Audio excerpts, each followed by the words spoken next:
नमस्कार, आप देख रहे हैं law in the spiritual secret. और आज हम जानकारी लेकर आए हैं दिवाली पर। आज दिवाली की रात कर लें ये जबरदस्त उपाय, फिर देखिए जिंदगी आपकी आखिर कैसे कमाल होती है।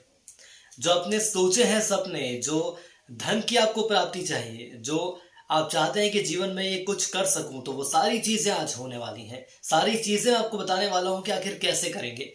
तो आज हम जानकारी लेकर आए हैं कि कैसे कुछ उपाय आपकी जिंदगी में बड़े से बड़े परिवर्तन लेकर आएंगे। छोटे छोटे उपाय हैं जिनका फल आपको बड़ा मिलने वाला है। आपको दरअसल आज तक जो दौड़ भाग आपने जीवन में की है, बचपन से लेकर जवानी की बात करूं या जवानी से लेकर बुढ़ापे तक की बात कर लूं, तो कोशिश हमारी यही रहती है कि आखिर कैसे ज्यादा से ज्यादा धन हम अर्जित कर सके। लेकिन धन की देवी मां लक्ष्मी की उतनी प्रसन्नता नहीं मिली जितनी कि हमें मिलनी चाहिए थी।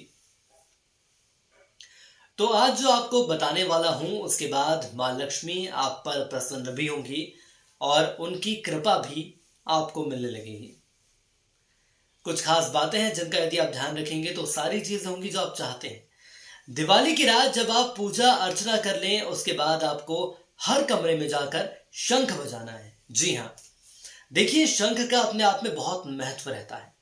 यह एक ऐसी मान्यता है कि घर की बुरी शक्तियां दूर होंगी और मां लक्ष्मी का वास आपके घर पर होगा। तो ये सबसे पहला काम है। इसके साथ ही आपको क्या करना है, जैसा कि मैंने आपको इसके पहले के वीडियोस में भी बताया है कि हमें घर पर झाड़ू लेकर आनी है। तो आपको झाड़ू की पूजा करनी है, तिलक उस पर लगाना है, आपको उसको मानना है, आपको पूजना है।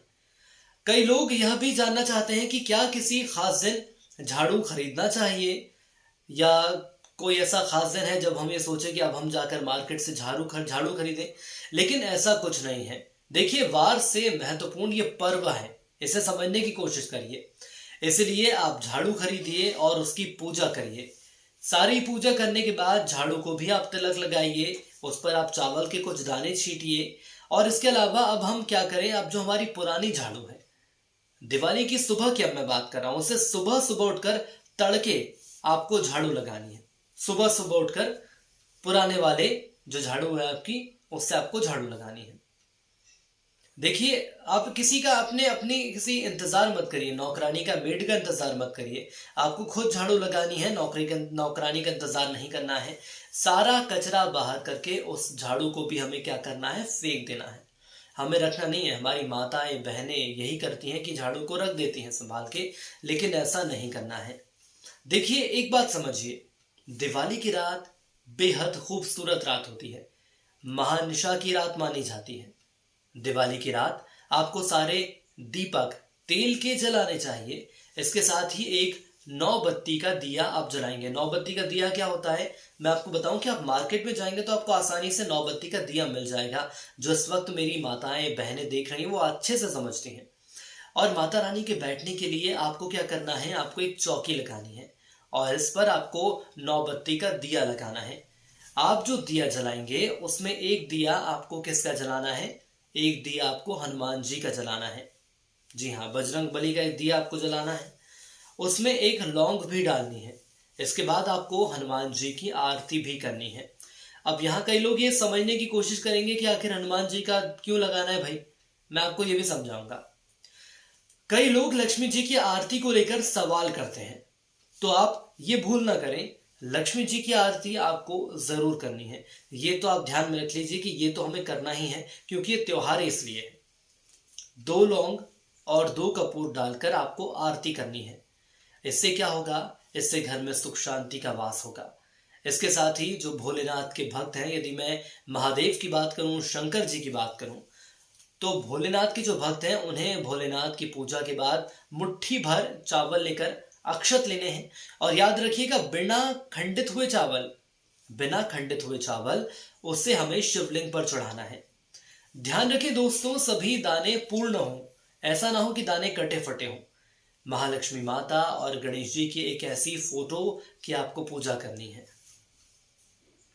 और अब बात की जाती है कि आखिर फोटो कौन सी हो, तो आप तस्वीर लें। यदि आप ऑफिस में हैं तो मैं आपको ये भी बता दूं कि आखिर हमें घर पर कैसे पूजा करनी है, ऑफिस में कैसे पूजा करनी है।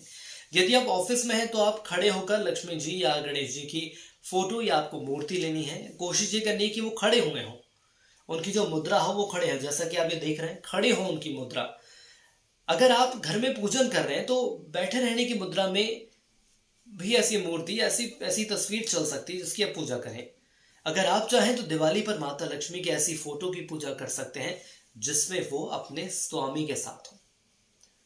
अब क्या होता है, इस तरह की फोटो से या इस तरह की मूर्ति की पूजा करने से माँ लक्ष्मी जल्द प्रसन्न होती है, और जितनी जल्द वो प्रसन्न होंगी उतनी जल्द ही उनकी जो कृपा है वो हमारे ऊपर रहेगी। तो अब देखने वाली बात यही है कि जो जानकारी मैंने आपको दी है उसका आप कितना उपयोग करते हैं। देखिए, एक बात मानकर चलिए कि यदि हमें श्रद्धा, यदि हम भक्ति नहीं रखेंगे तो हम कुछ भी कर लें कुछ नहीं होगा। लेकिन यदि आप सच्ची श्रद्धा और भक्ति के साथ यदि कुछ छोटे छोटे उपाय हैं, जैसे कि मैंने आपको बताया कि यदि आप ऑफिस में हैं तो आप ऐसी मूर्ति, ऐसी तस्वीर लीजिए गणेश जी की, लक्ष्मी जी की, जो कि खड़े हों। और यदि आप घर पर हैं तो आप ऐसी तस्वीर लीजिए जिसमें वो विराजमान हो या जिसमें वो लेटे हुए हों। और साथ ही साथ माँ लक्ष्मी की यदि मैं बात कर लूँ तो कोशिश आप ये करिएगा कि वो अपने स्वामी के साथ बैठी हों, विष्णु जी के साथ बैठी हों। आपने देखा भी होगा कि कई ऐसी तस्वीरें हैं, कई ऐसी मूर्तियां हैं जो कि बाजारों में मिल जाएंगी। और आज के दौर की यदि हम बात करें तो आज के दौर में तो ऐसी तमाम मूर्तियां या तस्वीरें, बड़ी बड़ी तस्वीरें भी मिल जाएंगी आपको, पोस्टर्स आपको मिल सकते हैं। देखिए, आप अपनी जेब के अनुसार काम करिए। यदि आपको लगता है कि आप मूर्ति खरीदने में सक्षम नहीं हैं तो आप पोस्टर ले सकते हैं। यदि आपको लगता है कि नहीं हम मूर्ति ले सकते हैं, देखिए आज के दौर की मैं बात करूं तो हर व्यक्ति आर्थिक रूप से इतना सक्षम नहीं होता है। लेकिन यदि ये कुछ खास उपाय आप अपना लेंगे तो आप ज़रूर आर्थिक रूप से सक्षम तो होंगे ही। लेकिन न सिर्फ दिवाली, यदि पूरे वर्ष भर की हम बात करें तो वर्ष भर माँ लक्ष्मी की कृपा आपके ऊपर बनी रहेगी। तो कोशिश यही करिएगा कि जो जानकारी आपको दी गई है उसका सही समय पर उपयोग करना है। सही समय पर उपयोग करेंगे तो ये मैं कह सकता हूँ, और ये आप मानकर चलिएगा, आप सच्ची श्रद्धा और भक्ति रखिएगा तो कुछ ही वक्त में आपको परिवर्तन इसका देखने को मिलेगा। यदि आपको हमारा वीडियो पसंद आया है, यदि आपको हमारा चैनल पसंद आया तो इसे आप ज़रूर लाइक करें, सब्सक्राइब करें। आज के लिए इतना ही। जय श्री कृष्णा।